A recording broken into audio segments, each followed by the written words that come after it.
Итак, друзья мои, всем доброго вечера. Пока еще вечер, еще не ночь. Мы с вами продолжаем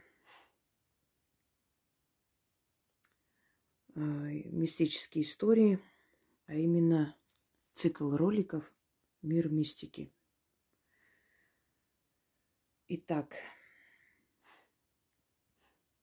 начнем. Пожалуй, я отметила, сейчас я найду. Яна тоже их не читает, она просто ей кидает, ей некогда. И она просто смотрит мистические истории, вот кидает сюда. Я, собственно, в прошлый раз прочитала до этого места. Сейчас я найду. И тоже начну с вами вместе их читать. Все. Отмечаю. Итак. Мир мистики.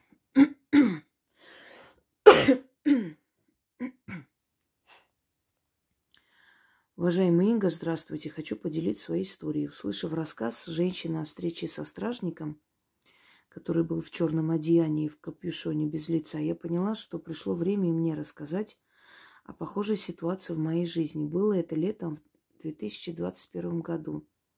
Днем я решила отдохнуть и будто провалилась в сон.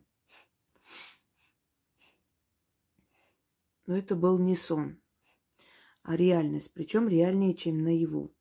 Все вокруг было как есть. Солнце светит в окно, моя комната, но будто легкий туман присутствует. И вижу я большую высокую фигуру, также в черном одеянии, в капюшоне, без лица. Он гремел шкафом, будто что-то искал. И был недоволен, причем гремел там, где находится атрибутика для алтаря. Я, не открывая рта, говорю: «Ты что делаешь? Прекрати греметь. Ты что творишь?» Но потом я осознала мозгом, что это ненормально, и так быть не должно. Я резко открыла глаза, думала, что сердце выпрыгнет. Но мое природное любопытство всегда берет верх. Я решила быстро-быстро уснуть и снова его увидеть. Мне это удалось. Я опять оказалась у себя в комнате, снова этот туман, и эта фигура была очень-очень близка ко мне. Он наклонился надо мной без лица, смотрел мне в глаза, будто я спросила... глаза будто. Я спросила: «Кто ты? Как тебя зовут?» И он также телепатически ответил: «Адал. Меня зовут Адал». И тут же от ужаса я вскочила, и отдыхать больше не хотелось. Думала, посидей. Вот такая встреча была с Адалом в моей жизни. Не забуду никогда. Очень интересно, кто это мог быть. Хочу сказать, что после такого знакомства в жизни не было каких-то плохих событий. Уважаемый Инга, мог ли это быть стражник мой? Но почему он со мной со злобой будто что-то искал? Я вам скажу, кто это был. Во-первых, он сказал вам не Адал, а другое имя. Адал с тюркского переводится как честный. Он сказал вам Аджал. Вы просто так послушали, и потому что вы не знаете, это слово незнакомо, скорее всего, вы просто приняли как за слово Адал.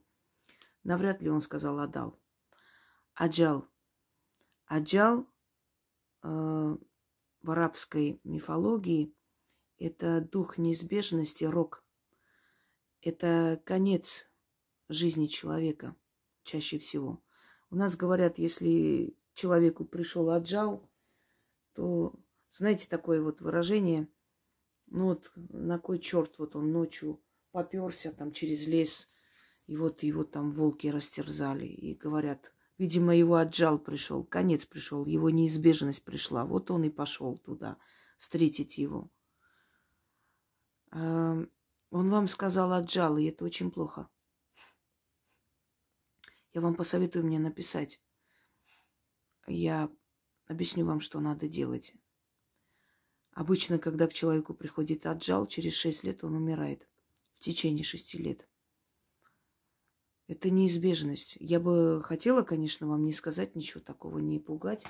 Но раз уж вы спрашиваете, молчать это преступно. Аджал – это рок, это конец. Вот он пришел вас предупредить, что скоро вас заберет. И что это атрибутика, все остальное вам не поможет.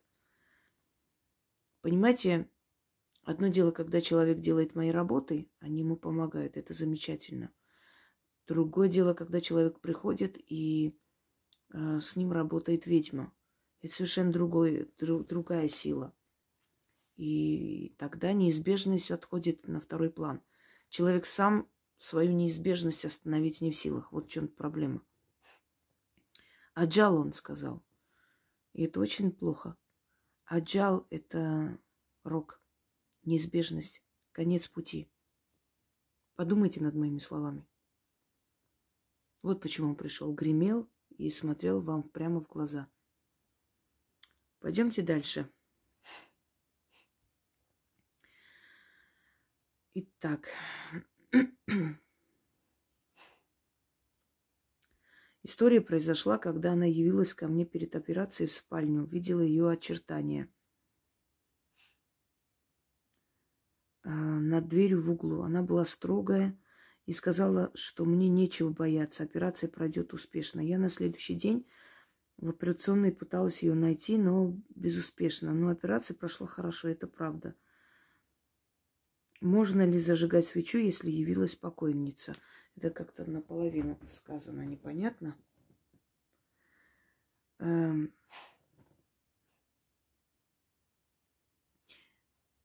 Если явилась покойница и вам сказала, что все пройдет хорошо, она просто пришла вас предупредить, чтобы вы не боялись. А может быть, пришла взять на себя определенный удар, то есть спасти вас, может, попросить за вас. Вы можете, да, зажечь свечу, вы можете что-то кому-то раздать в память о ней, чтобы помянули ее. Кстати, это не христианская традиция, это очень древняя традиция. Принести сладости и так далее, раздать, чтобы помянули душу человека. Потому что чем больше о нем будут говорить и благословлять, тем больше энергии уходит этой душе. Для чего нужно помянуть человека? Для чего 40 дней надо помянуть, там год, да, люди собираются вместе. Энергию они отдают этой душе. И поэтому и говорят, что надо жить так, чтобы после смерти о тебе помнили хорошо, благословляли твою душу, благодарили, что ты был. И вот эта вот положительная энергия будет идти к тебе. А если человек был нелюдем, то его будут проклинать, и отравленная энергия будет идти к нему. То есть его душе будет некомфортно. Если человек сделал больше хорошего, потому что, например, есть исторические фигуры, которые для кого-то хорошие, для кого-то плохие, да, смотря сколько они сделали добрых дел, сколько злых, и столько же энергии разного типа, разной содержимости к этой душе уходит. Если вам покойник пришел, помог, моя тетя попала в аварию, когда дядя и бабушка моя, они перевернулись в машине, и больше всего моя тетка пострадала, потому что, падая с обрыва, она зацепилась за что-то, и машина как бы давила ее и очень сильно искалечила. И она, когда лежала в больнице, вот, значит, ее спасали, собственно говоря, и она вспомнила, что она открыла глаза и увидела дедушку, деда нашего. Ну, это мамин дед, мой прадед, который сказал ей: Тина, не бойся, все будет хорошо, ты выживешь, тебя дети дома ждут. И отвернулся и ушел. Вот тоже пришел и успокоил ее, потому что она думала, что она умрет. Последствия до сих пор остались. Одно ухо у нее плохо слышит. И очень много, конечно. Это бесследно не уходит, но жива. Осталась жива. Помяните ее. Раздайте сладости, раздайте вещи. Скажите, что вы помянули этого человека, что вы в память о ней это делаете. Это будет благодарность. Здравствуйте, Яна. Я не знаю, мистическая эта история или нет, но хотелось бы узнать мнение Инги по этому поводу. Рассказала мне моя бабушка, непосредственно участница этой истории. Происходило все послевоенные годы в селе Натальевка на берегу Азовского моря. жила в том селе женщина неопределенного возраста, назовем ее Клавдия. Неприветливая была, сварливая. Да и сельчане сторонились ее, шептались между собой о каких-то делах ее скверных. Так вот, как-то в те времена было принято, вечерами молодежь выходила гулять. Брали гармонь, песни пели, веселились, но стали замечать, что их преследует свинья. Куда бы они ни шли, дикая кусючая, решили парни потехи ради отрезать у свиньи кусок уха.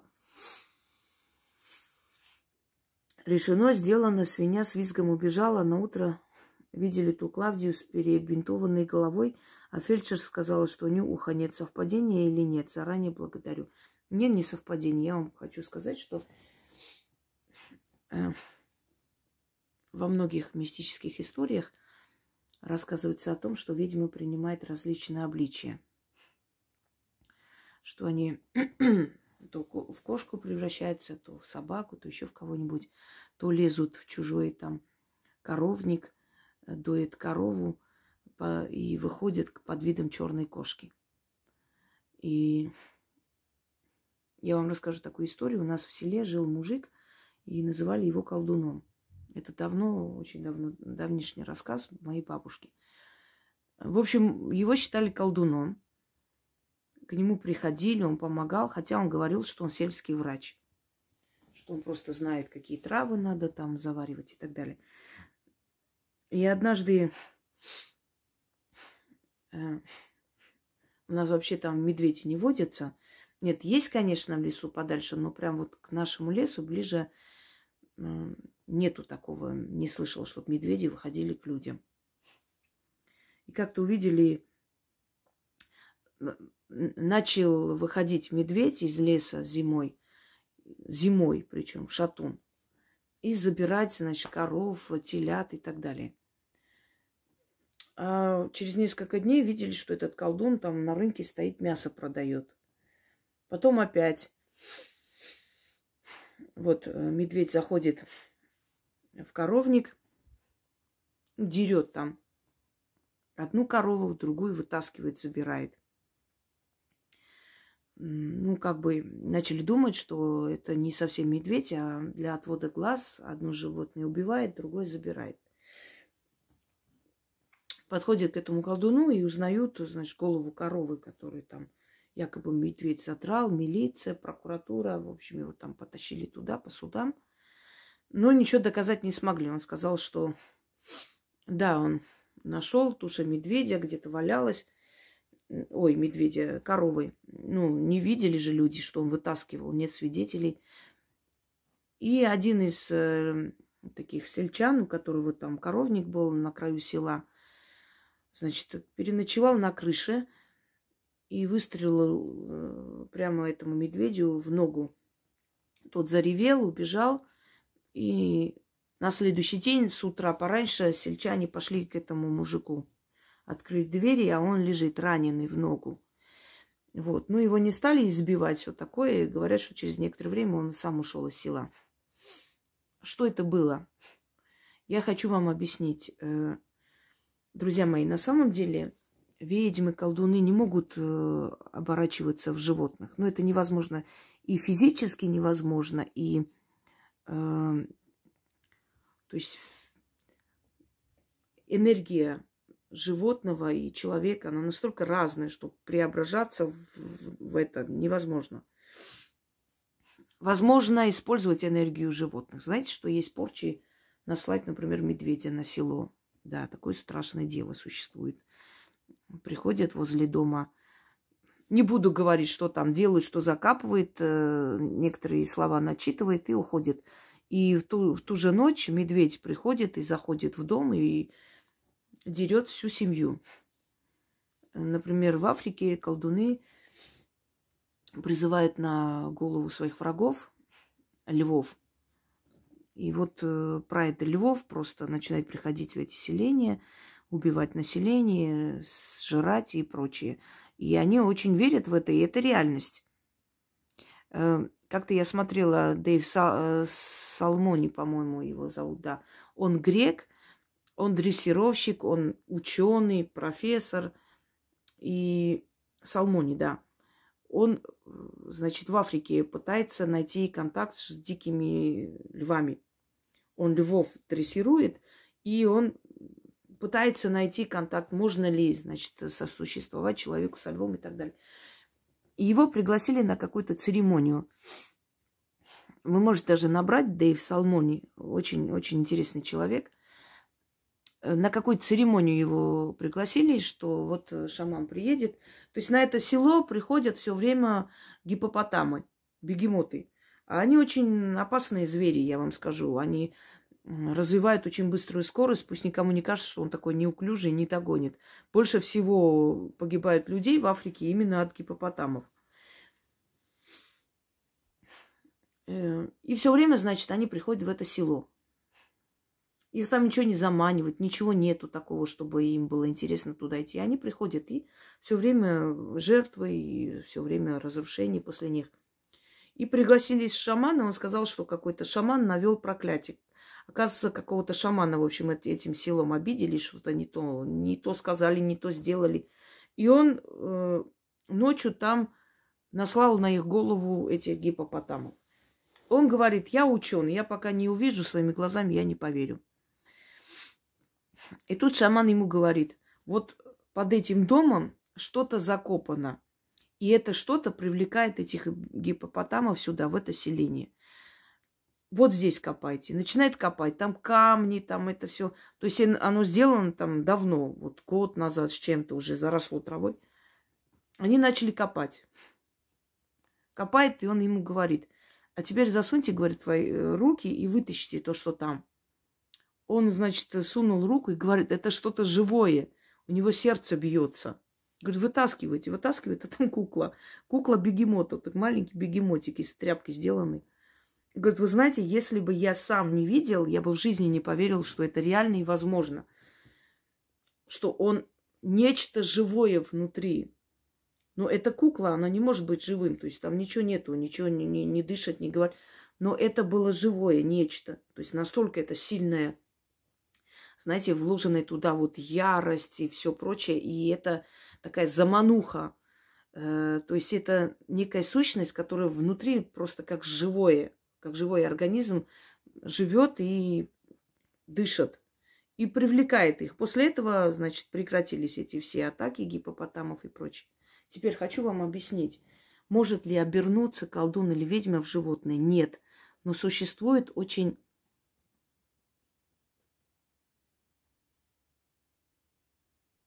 Слышали, да? Опять беготня началась по дому. Но вообще ночью про духов мертвых не очень хорошо говорить, но мне можно. Так вот, существует морок. И этот морок знает не каждый. То есть это... Я знаю этот морок. Но у меня не было еще, скажем так, причины в это оборачиваться. Ну, пару раз было что-то, но не буду сейчас об этом говорить, углубляться, это мое личное. Так вот, начитываешь морок, и тебя видят в том виде, в котором ты хочешь, чтобы тебя видели. Ты хочешь, чтобы видели как свинью? Вот видят как свинью. Хочешь, чтобы видели как кошку? Видят как кошку. Сколько раз говорили, что поймали там кошку, которая заходила в хлев, после этого у коровы молоко пропадало, и заподозрили ведьму.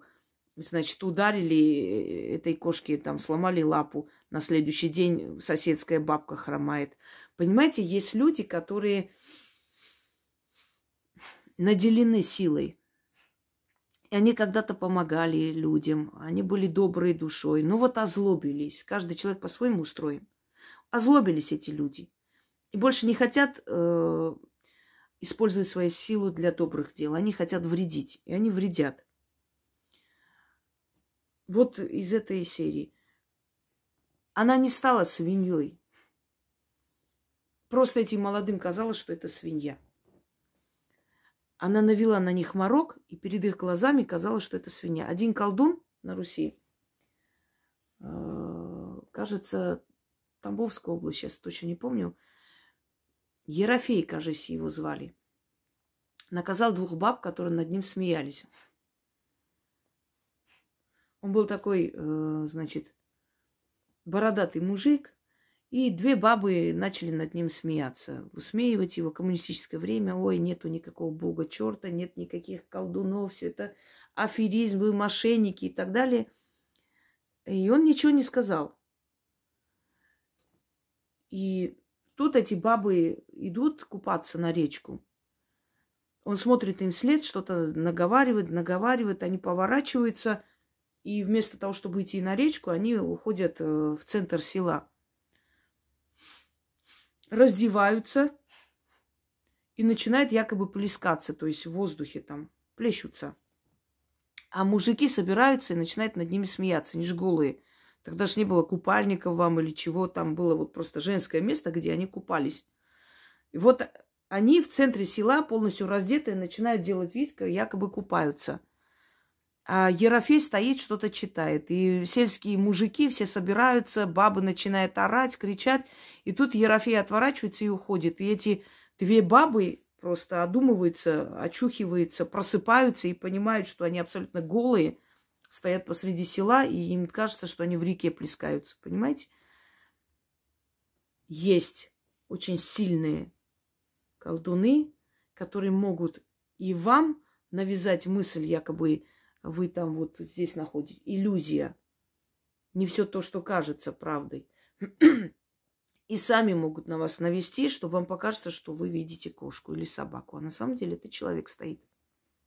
Вы можете человека в упор не видеть. Когда колдуны в церкви что-то там начитывают, они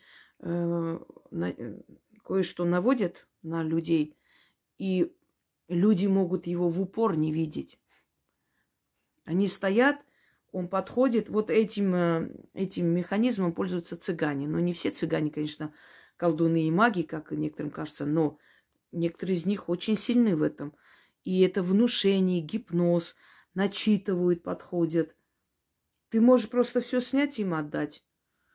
А они сами могут у тебя все это снять, а ты даже не поймешь. Тебе кажется, что они с тобой разговаривают просто, а вторая просто снимает все, что на тебе есть, и уходит. Вот, моя хорошая, моя золотая, ну, спасибо тебе, удачи, отвернулись, ушли. Через пару минут ты очухалась, а у тебя ничего нет, все забрали. Понимаете, о чем речь? Так что эта свинья, это видение, видимость создается, морок. Начитали, и людям показалось, что они видят свинью. Так, следующее. Честно говоря, через экран это вообще не покажется. Здесь лицо какое-то вырисовывается после ритуала без плакучей. Здесь не будет видно. Это я не покажу. Это я лучше, может быть, когда альбом сделаю, там, может быть, будет более четко и ясно видно. Второй момент хочу вам показать. Вы знаете, иногда люди обижаются, когда я говорю, что вот есть игра света и тени, есть фантазия у людей, есть напоминающие человеческие лица какие-то узоры где-то. Они это кидают в надежде на то, что я скажу, что да, это духи, это сущности. И им очень не нравится, когда я говорю, что это отражение в зеркале. Я понимаю, что вам все кажется мистическим или хочется, чтобы так было. Но на самом деле, понимаете, то, что я ведьма, это еще не говорит о том, что я буду вот поддакивать фантазиям. Я реалист. И где-то скептик. Пока я не увижу, пока я не вот четко не вижу лицо, я никогда не скажу, что это сущность или что-либо еще. Поэтому вы, пожалуйста, относитесь. Если вы отправляете, значит, уважайте мое мнение. Не уважайте, не надо отправлять. Сидите и гадайте, что это духи и привидения. Но есть фотографии, с которыми не поспоришь. Там не надо никакую фантазию напрягать, там не нужно думать, что это светотень падает. Там реально видно, что это. И вот сейчас я вам покажу. Вы даже без моих подсказок увидите это. Смотрите. Видите? Что вы видите? Лицо очень злого человека. Смотрите, сейчас я еще даже чуть потемнее сделаю, чтобы получше. На, вот. Вот это не фантазия, это реальность. Это действительно проявление сущности. И он смотрит очень злобно. Я уверена, что в этом доме нет покоя. Я уверена, что в этом доме постоянно какие-то потери, постоянно какие-то ссоры, скандалы. Потому что здесь живет очень злая сущность. Проведите изгнать духа Захмат. Те, кто отправил эту фотографию. Потому что в вашем доме жить опасно. Если он дальше будет там, рядом с вами жить. Вот. Пойдемте далее. Так. Добрый день, Яна. Сегодня послушала рассказы уважаемой Инги и у кота Бегемота. И решила написать свою историю. Это было где-то год назад. Я была на работе, и мне позвонил сын и рассказал. Мы гуляли с собакой и возвращаемся домой. И над нашим домом стало подниматься вверх-вниз что-то черное и исчезло. Мы с собакой зашли во двор и увидели, под деревом стоит черное в балахоне. Сын спросил: ты за мной? Собака стояла рядом и гавкала. Черная в балахоне метнулась в сарай, а мы за ней пошли. Туда сын ничего не видел, а собака продолжала лаять, глядя в сарай. Затем пес развернулся и побежал с лаем со двора. Где-то перед Новым годом пес наш умер. Не знаю, может, это с этим связано, но собаки и коты у нас долго не живут. Мой сын время от времени рассказывает, что видит потусторонне. Может, Инга подскажет, что это? Спасибо за то, что нам даете и рассказываете. Так, давайте так. Раз и навсегда запомните, никогда не ходите за призраками, за духами, посмотреть, куда они пошли, куда они зашли, что они делают. Не копайтесь в этом. Не старайтесь понять их природу, их происхождение. Вы не поймете этого, но вы обозлите этот мир против себя. Собака приняла на себя удар. Мог уйти ваш сын. Потому что он почувствовал и сказал: ты за мной. А собака тем, что полаяла, побежала следом за ним. Вы знаете, мы не понимаем язык кошек и собак, но они на своем языке что-то говорят этим силам. И я более чем уверена, что ваша собака сказала ему: забери меня, а его не трогай. Поэтому она и побежала за ним. То есть она начала лаять, что-то говорить, что-то передавать, свою информацию этой сущности.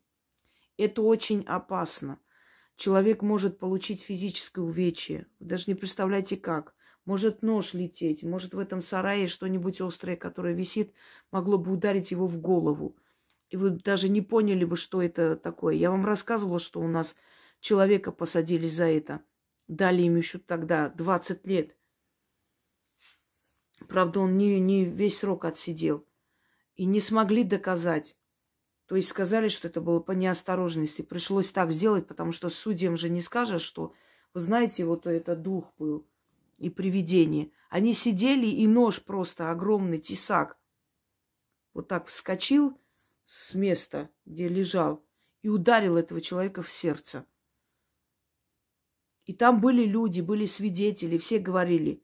Но потом их начали прессовать, что вот вас всех по групповой отправим. И им пришлось отказываться от этого всего. В конце концов сказали, якобы он случайно убил. Что у него нож выскочил из руки, вот так случайно он рядом стоял и убил. Пришлось так делать, чтобы ему расстрел не дали.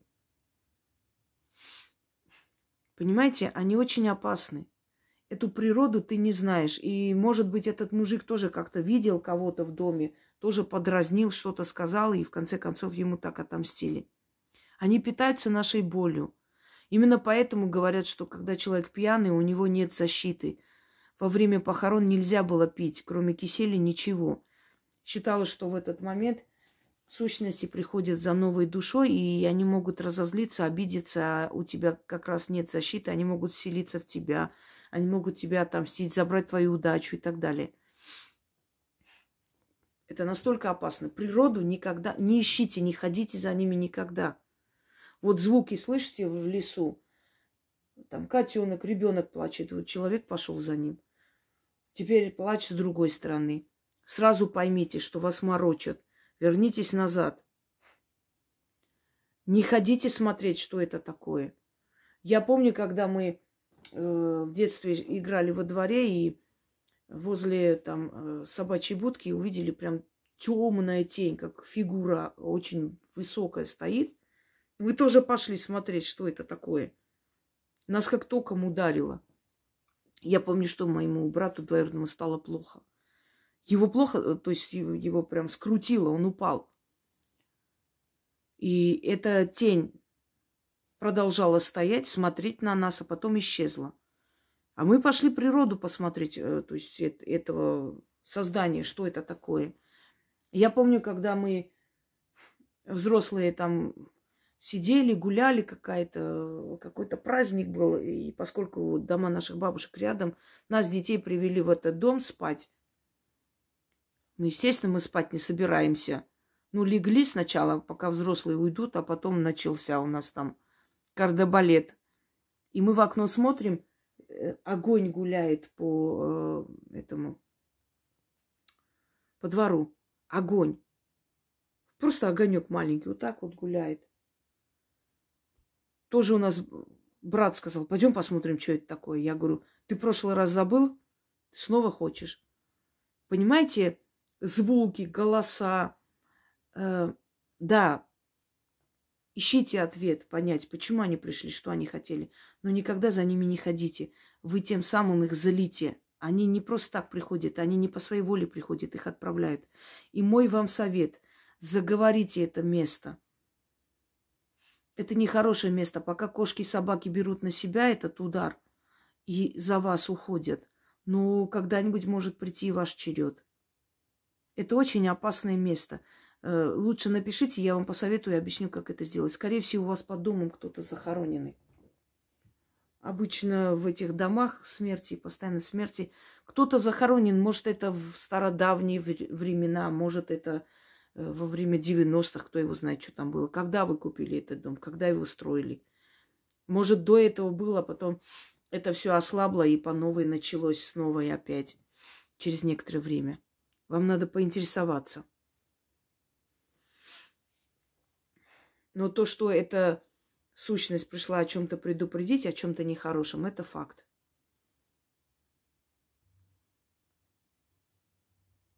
Ну, продолжаем.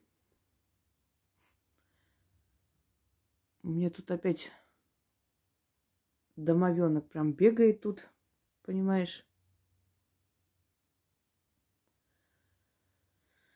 Вчера услышала голос. Ну да ладно. Голос позвал какую-то Лизу. Прям так четко сказали. Лиза. Думаю, какая Лиза вам тут? Что за Лиза? Или тот, который... То есть та, которая пришла, сказала, что зовут ее Лиза. Может быть. Ну ладно. Продолжим. Если я буду рассказывать, что я вижу каждый день, мне кажется, это целый сериал можно снять. Но я к этому привыкла. В детстве боялась рассказывать, что меня за сумасшедшую не приняли. А потом поняла, что это силы. И как-то уже начала спокойно к этому всему относиться. Вы знаете, природа ведьмы, она такова, что вначале ты возмущаешься, когда тебе дано видеть что-то, чего другим не дано. Пытаешься предостеречь, возмущаешься, злишься, что люди слепые, не слышат, не понимают. А потом ты смиряешься с этим и думаешь, ну, что делать? Значит, такова воля богов, значит, так должно было быть. Раз меня не слышат, ну, значит, их время наказания пришло. Неизбежность, рок. Так что это очень железные нервы нужны, я вам скажу. Видеть то, что не дано другим, и когда тебя не слышат. Мы, по сути, своей вообще Кассандры. Знаете, да, кто она была? Дочь царя Приама, царевна Трои Кассандра, которая говорила, что ее брата, рожденного Париса, Александра, которого назвали потом, что его следует выкинуть со скалы, потому что он разрушит, уничтожит Трою. И ее никто не слышал. Только отец прислушался и отстранил подальше от дворца, воспитывался в какой-то другой семье, но в итоге пришел, он действительно стал причиной уничтожения Трои. Поэтому, когда человек говорит, предсказывает, но его не слышат, пока не свершится, то есть после уже говорят, что человек был прав, действительно, так и было, оказывается. Вот таких людей называют Кассандры, то есть те, которым дано видеть больше, чем другим, но, увы, ничего менять не могут. Это очень страшно. Лучше ничего не видеть, не знать, не понимать, чем предвидеть и понимать, что обречены, да, люди, и они тебя не хотят слышать. Это не просто там запугивание, а просто конкретно ты говоришь, что будет завтра. Ой. Очень страшно это все. Дается только сильным людям. Слабый человек не выдержит такого. Пойдемте дальше. Ой, это кофе.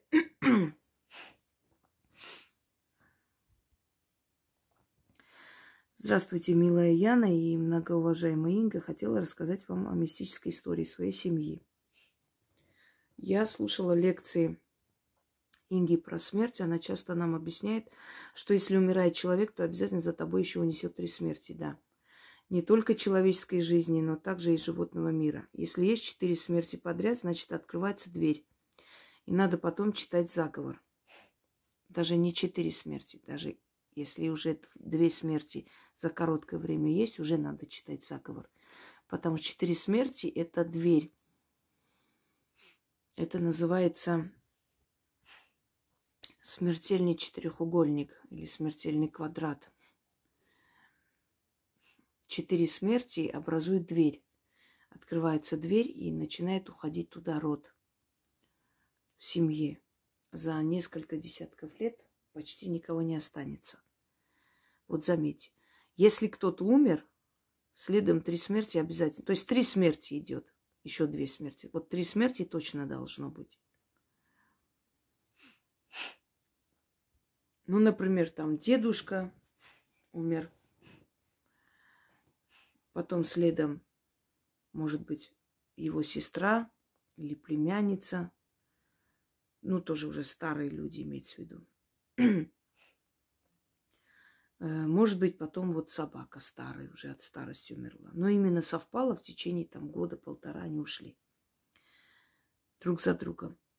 Уже нужно отчитать, чтобы 4-й смерти не было. Не всегда бывает 4-я смерть. Не всегда.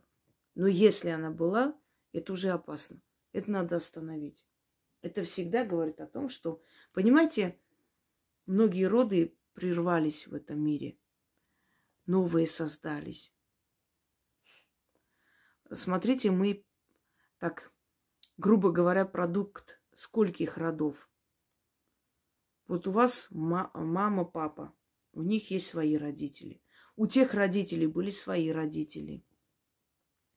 И у тех были свои родители. Понимаете, мы практически плод миллионов родов, можно сказать, если дальше идти по истории. И некоторые из этих родов прекратились. И, может быть, единственный носитель их генетики – это вы. А там уже никого не осталось. Мы можем быть похожи на наших прабабушек в каком-то поколении, потому что сходство, оно никуда не девается. Она через некоторое время снова обновляется, снова приходит снова. Народы, которые темноволосые, да, темноглазые, там, черноглазые, например, через века могут поменять генофон свой. И ген светлости начнется. Начнут рождаться дети светловолосые, голубоглазые. Через некоторое время снова идет, темнеет ген. То есть обновление постоянных родов. Поэтому неудивительно, что многие роды прекратили свое существование. И если четвертая смерть произошла за короткое время, значит, ваш род кандидат в прекращение.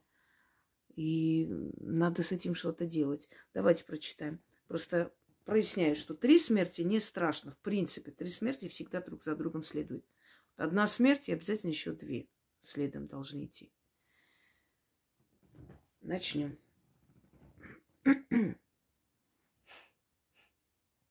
Ну вот, например, смотрите, предположим, даже в доме питомец. Один умер, питомец, через некоторое время еще второй питомец умирает. А потом еще какой-то из них. То есть 3 смерти случились. Все, если в течение нескольких месяцев ничего не случилось, остановилось, замечательно. Это просто, ну, как бы, так получилось. Они должны уйти друг за другом.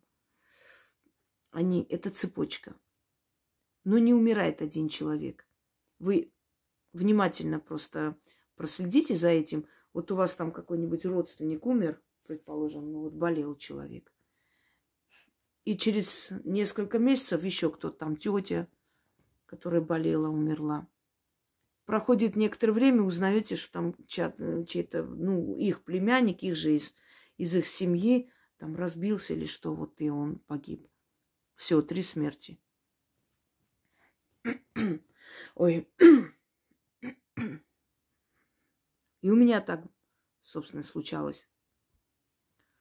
Вот мой дед ушел. Через некоторое время у нас молодой тоже родственник. Сердце остановилось. А потом племянница моей, в общем, бабушки ушла. Ну, тоже не старая женщина, под 50 лет. 3 смерти. Всегда. Так. Что если умирает человек, то обязательно за собой еще несет 3 смерти. Не только человеческие, но и также и животного мира. Если есть 4 смерти подряд, значит, открывается дверь. И надо потом читать заговор, да. Мы дома разводим хозяйство. У нас в семье умирает мой папа год назад в январе. Этим же январем за ним умирает следом 3 коровы.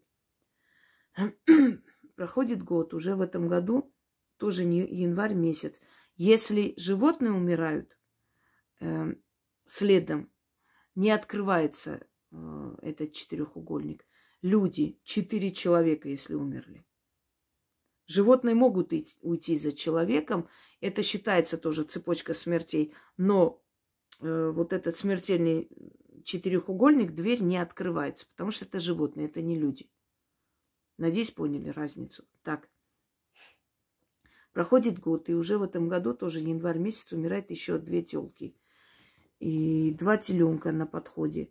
Ни с того, без причин наш скот гибнет. Ветеринар не знает причину. Развод быков – это наш бизнес, на который живет вся моя большая семья. Каждый раз, теряя кого-то, мы теряем как финансы, на которые живем. А еще больше плачу по животным, которых мы растим с детства, поим молоком из бутылки. У нас в сарае прям есть уголок для домового. И дома есть уголок со всеми почестями, как вы нас учите. Также в сарае каждый день, уже на протяжении года, читаю заговор Дед Сидор. Есть свой алтарь для бога животных Ацха. Читаю заговор, украшаю алтарь травами, обращаюсь. Скажите, пожалуйста, это может быть, как остановить гибель животных, наоборот, приумножить их? Правильно я поняла все то, что происходит? Скажите, это может быть как остановить гибель животных, также и приумножить? Ну, это вы уже глупость сморозили. Вы же к богу Ацха обращаетесь для приумножения, а не для того, чтобы он убивал ваших животных. Я вам сейчас объясню, что это происходит. Благодарю вас, низкий поклон. Я вам объясню, что это происходит. А вы вспомните человека, который был в вашем доме прямо непосредственно перед смертью вашего отца. Может, приходил что-то покупать, может, смотрел, может, посмотрел, передумал, ушел. И после этого начались смерти. И постоянно идут, идут и идут. Значит, первое, что вам нужно делать, это читать, изгнать злой дух Захмат, и в доме читать, и в коровнике читать. Следующее. Изгнать бедность. Дальше милостивить судьбу. Это отдать какие-то вещи или, может быть, продукты купить, там в бедную семью отвезти. Сейчас еще скажу. Ну, пока достаточно, но я вам рекомендую мне написать. Эти смерти вы сами самостоятельно не остановите, вы только уберете этот сглаз, который у вас был. И от черной зависти можно начитать, да, кстати говоря. Это после человека, это отрицательная энергия, которая осталась, злая энергия, черная. И она до сих пор вас губит. Это зависть людей.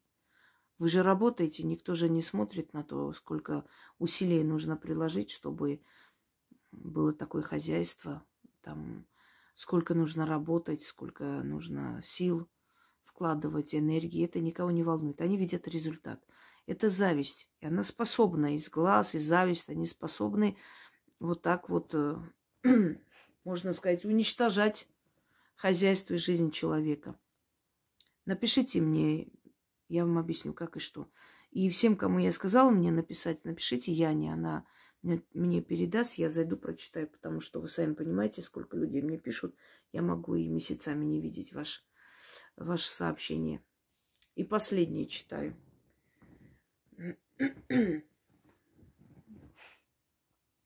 Здравствуйте, уважаемая Инга и Яна. Извините, что мой рассказ не краток. К сожалению, это случилось задолго до знакомства с ведьминой избой более 4 лет назад.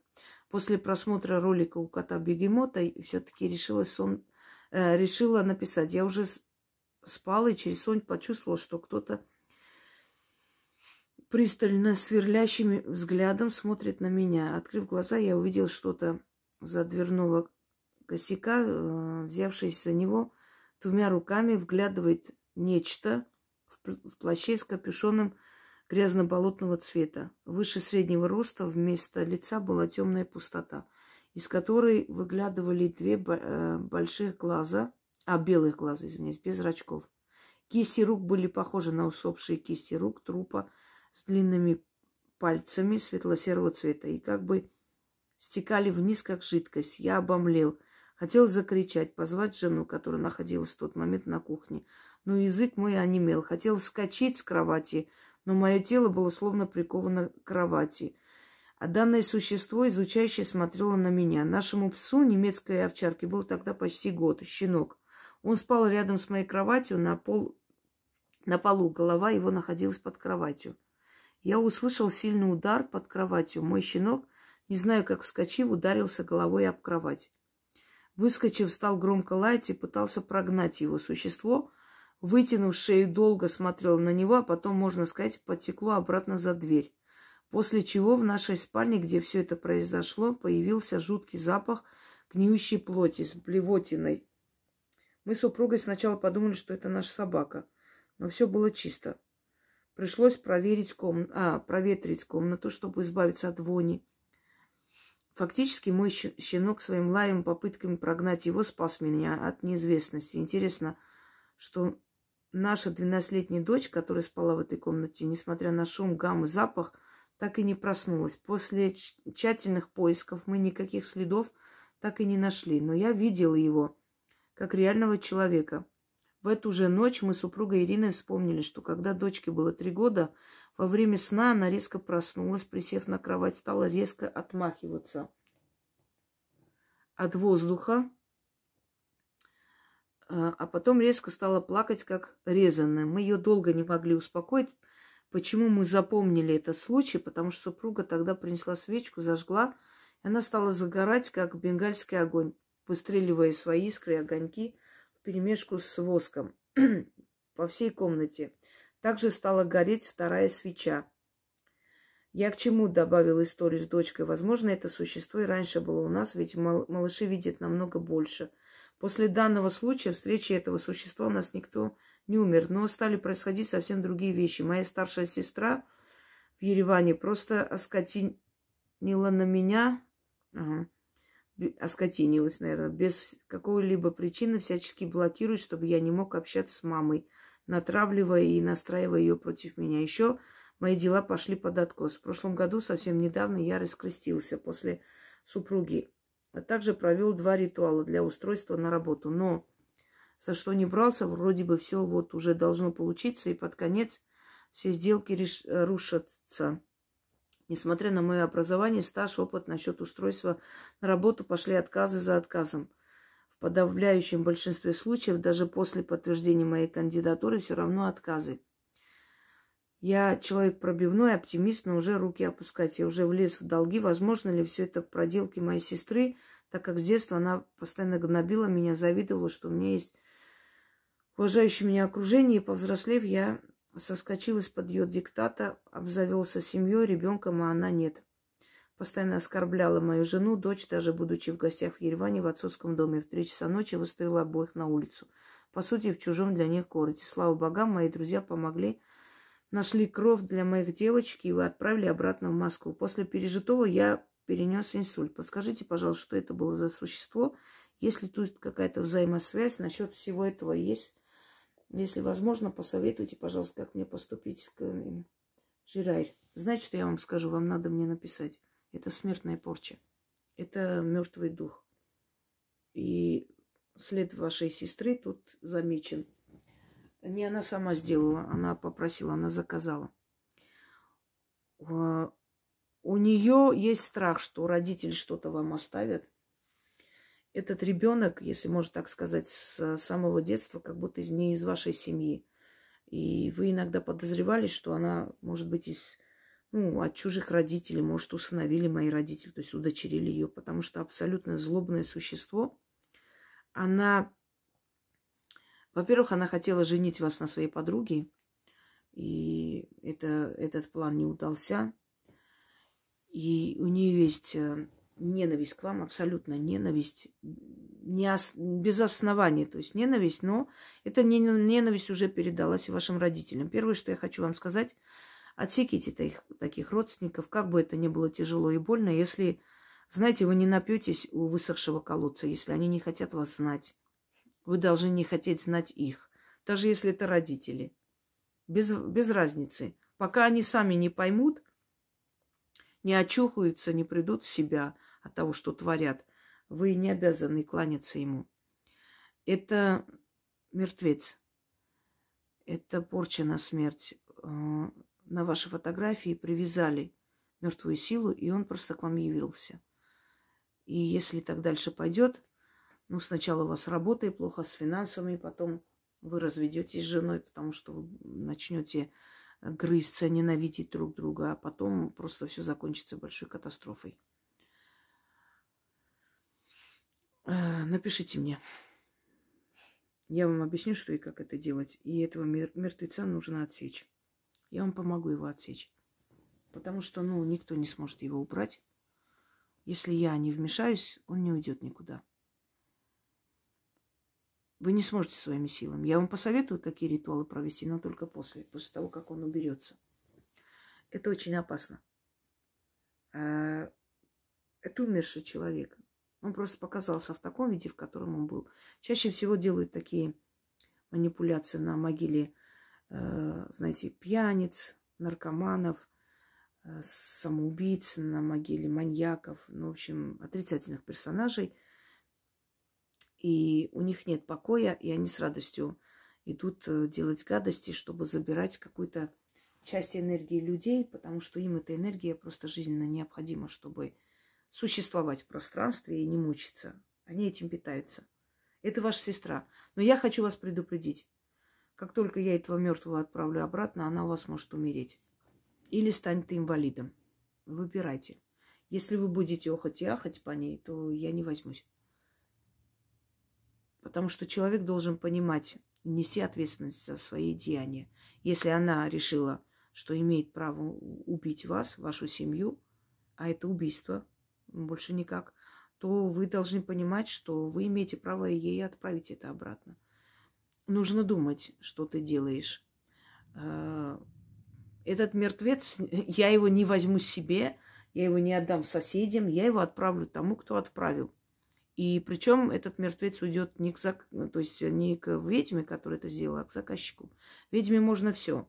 Если ее моральные устои позволяют, она может делать все, что угодно. С нее спроса не будет, ей позволено. А вот заказчик получает. Просто знайте. Ну, уже таких случаев немало было в моей жизни. Они потом умирают. Женщина, которая сделала на всю семью на смерть, и ребенок не мог встать долгое время, девочка. Вот когда я это все убрала, у нее сын погиб. Но надо думать, что ты делаешь. Это, знаете, кто-то скажет, а вот почему, а может быть, она не виновата и была. Но я же не сказала, пусть идет к этой женщине. Я просто сняла. Я увидела, кто это сделал. Я просто сняла. Если бы она была невиновна, она бы не пострадала. Вот и все. Она делала на эту девочку, совершенно невинную, ради наследства, там отцовское делили. Ну, мачеха, собственно говоря. А умер и ее ребенок. Свекровь в Дагестане сделала на сноху, а погиб ее сын. И когда она пришла, вот почему так случилось, как, я просто сказала, что мать сделала на тебя, а попалась и ее сыну. Сын оказался слабым звеном, сын погиб, а сделано было на нее. Понимаете? Так что подумайте. Это снимать, если она умрет или станет инвалидом. Это в лучшем случае инвалидом станет. Но если вы согласны жить такой жизнью, то это ваше право. Обдумайте. Так, у вашей сестры 2 имени. Почему-то я вижу 2 имени у нее. Может быть, по паспорту так, а она... Ну, абсолютно разные имена, то есть это не уменьшительно от одного и того же имени. Так, пойдемте далее. Здравствуйте, Яна, хочу поделиться мистикой. Мне было 13 лет, и мы с сестрой вечером пошли воровать яблоки. Знакомая история. Есть такой грех, понимаешь? Ну, правда, там были колхозные яблоки, но все равно. Знаете, свои были в огороде, но они не такие вкусные, как ворованные, если честно. Когда чужое, оно как-то и вкуснее. Так. Значит, она перелезла через забор, а я стояла в кустах, ну, в шухере, то есть. И вдруг резкое дыхание мне в спину. Я включила фонарь, обернулась, никого нет. Напомню, да-да. Я не помню, все неправильно пишут, поэтому я не помню, как я перепрыгнула забор. Я рассказала ей, что надо быстрее уходить. Что это было? Проясните, пожалуйста. Стражник. Некоторые хозяева огородов, которые, ну, этим живут и питаются, они просят ведьм, те приходят и заговаривают от воров. Это стражник. Вот тот самый, собственно говоря, заговор, те самые защитные заговоры, которые я даю, это и есть стражник. Он останавливает, он запугивает. Стражник. Но поскольку вы были дети, он вам не явился. Он просто вас напугал, чтобы вы ушли. Если бы это были взрослые, он бы явился, и они бы там обделались. А может, у них там сердечный приступ мог бы случиться. Это стражник. Заговор. Заговаривают и в огород, чтобы никто не зашел. А зашли невинные дети, понимаете? Дети зашли. Поэтому он как бы лояльно отнесся к ним. Там же сказано от воров, супостатов, лихих людей. Вы же не супостаты и не лихие люди. Вы просто маленькие воровайки. И он не стал вас так вот прям пугать. Но предупредил. Если бы вы не ушли, могло быть по-другому. Дома так заговаривают. Вот человек уезжает куда-нибудь, боится, что в дом не влезли. И заговаривает. И я знала историю, когда влезли в дом, а прям в дверях показался человек. И одному из них стало плохо. Собственно, другой убежал, наутро вернулся, а тот во дворе умер от сердечного приступа. То есть они увидели, то есть они поняли, что это не человек, что это нечто из мира духов. Из-за человека он бы не упал в обморок. Вот так случилось. На кладбище, если там балуются, идут, например, вот на спор, какой-то мужик решил, что пойдет, останется на кладбище, ночью уснул на могильной плите, они там на деньги спорили. Он пьяненький пошел, а тут никого нету, что вы боитесь. Лег на этой могильной плите, уснул, и женщина сказала во сне, а это на самолеты летает. Военные самолеты постоянно летают. Женщина во сне, красивая женщина, обняла его и сказала: как давно у меня не было мужчины. Может, я тебя к себе заберу. Он с испугу глаза открыл, она стоит возле и говорит: что ты делаешь на моем ложе? И вот он тоже отключился, ему стало плохо утром. Пришли дружки, забрали его в больницу. Он потом рассказал, когда пришел в себя. То есть охраняют. Она охраняет свою могилу. Там есть другие стражники, которые могут выгнать. Я знала историю, когда девочка постоянно гуляла на кладбище. Ей нравилось. Ну, все время ходила, гуляла, смотрела в эти все, вглядывалась в лица, фотографии. И однажды ее просто, когда она уже выходила из ворота, ее просто толкнули оттуда. То есть им не нравилось, что тревожат их покой, просто так ходят. Кто? Стражник. Они предупреждают. Они, если бы они хотели сделать зло, они бы показались в жутком, страшном состоянии. И, собственно говоря, ваша психика бы не выдержала. Вы и так, вам и этого было достаточно, чтобы обделаться. Заговор. Заговаривают огород. И когда приходят ворователи и заходят туда, они кого-то видят, убегают от страха. Защита. Дальше. Еще одна история. Как-то мы с сестрой пошли воровать абрикосы. Так вы опытный, оказывается. Вам уроком не стало, теперь за абрикосами поперли. Ну, хорошо. Я решила снять кроссовки, поставила их возле кустика. Точно помню, да, и сестра была рядом. Вот перелезла она через забор, а я ее жду, она нарвала, и мы пошли к кусту. Но кроссовок не оказалось. Было темно, никого не было. Мы искали кроссовки очень долго. Я начала уже плакать. Что делать? Мы продолжили искать и нашли. Что это было? Объясните, пожалуйста. То же самое. Точно так же стражник, у кого есть большие огороды, они знают, у них от бабушек, дедушек, или, может быть, кто-то советует. Но в любом случае это люди, они, ну вот как, например, люди на скот читают защиту, люди на свой огород, на дом читают защиту. Ну вот он решил с вами подшутить. То есть он спрятал ваши тапки. Это сила. Убрала подальше с глаз, для того, чтобы вы поняли, что сюда больше ходить не нужно. Это одно и то же. И давайте прочитаем последнюю историю. Там еще есть, но это уже последнее я прочитаю на сегодня. И напомню, что истории мистические, голосовые, которые там говорят о результатах проведенных ритуалов, вы можете отправить Яне в будни до 10 вечера. Это было давно, дочке было 2 года. Укладываю ее спать, днем прилегли на диване. В окно светит солнце. Вдруг посредине комнаты на ковре появляется человечек, похожий на сказочного гномика. В руках у него фонарик, как у китайцев. А на голове такая же шляпа, как у крестьян, которые в поле рис выращивают. Как Панама с огромными полями. Человечек включил фонарик, смотрит на меня и говорит: готовься, скоро свадьба. У меня тогда не было никого. Я была свободна, занята только дочкой. И все исчез. Больше я его не видела. И очень интересно, человек был сантиметров 20 высотой, в синих коротких штанишках, лямка одна на перевес с плеча левого и застегнута за резинку с правой стороны. Я поняла, но вы окончание истории не написали. Все-таки свадьба-то случилась? Я думаю, что да. Так вот, скорее всего, этот человек дух этого дома. И он может появиться как китаец, как монгол, как угодно, как дед, как бабка.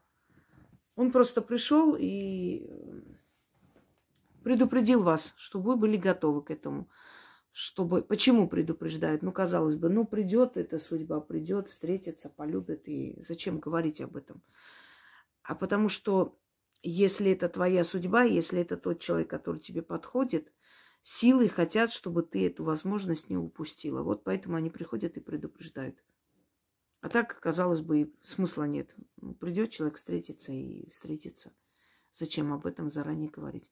Если говорят заранее, значит, это судьбоносная встреча, не просто так. Значит, отнеситесь к этому серьезно. Значит, этот человек принесет вам счастье.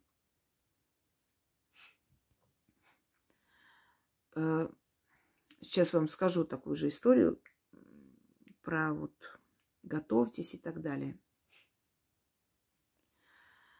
Это связано со мной. У нас были знакомые, и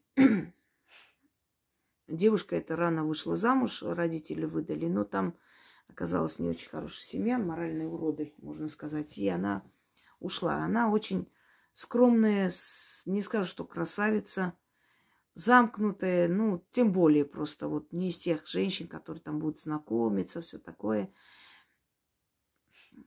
И уже как бы никто и не верил, что она вообще выйдет замуж когда-нибудь еще. Правда, еще молодая девушка, но в любом случае. И я была у них, естественно, все время, ой, посмотри, пожалуйста. Кофе. Привычка армян, кофе пить обязательно надо смотреть. Ну, среди армянок многие знают, смотрят. Действительно, отчасти могут сказать именно по кофейной гуще. Но сказать, что у них там это великая способность, я бы не сказала. Но то, что умеют все, что-нибудь да, где-нибудь, да, но что-нибудь недостаточно, чтобы считаться профессионалом. Ну, в общем, выпили кофе, все это перевернули, дали мне в руки. И я смотрю, у нее чашка будущая по кофейной гуще. Вырисовывается лицо, то есть портрет свадебный. Я говорю, знаешь, ты скоро выйдешь замуж. Они все так переглянулись, даже близко не было намека, что это будет. Ну, даже вот никак. И буквально через месяца 3 узнаем, что вот ее сосватали. Мы были на ее свадьбе. Да, она вышла замуж. То есть судьба, если предупреждает, то есть говорит, что вот есть у тебя, и если этот человек придет, это твоя судьба. Не упусти, не отказывай.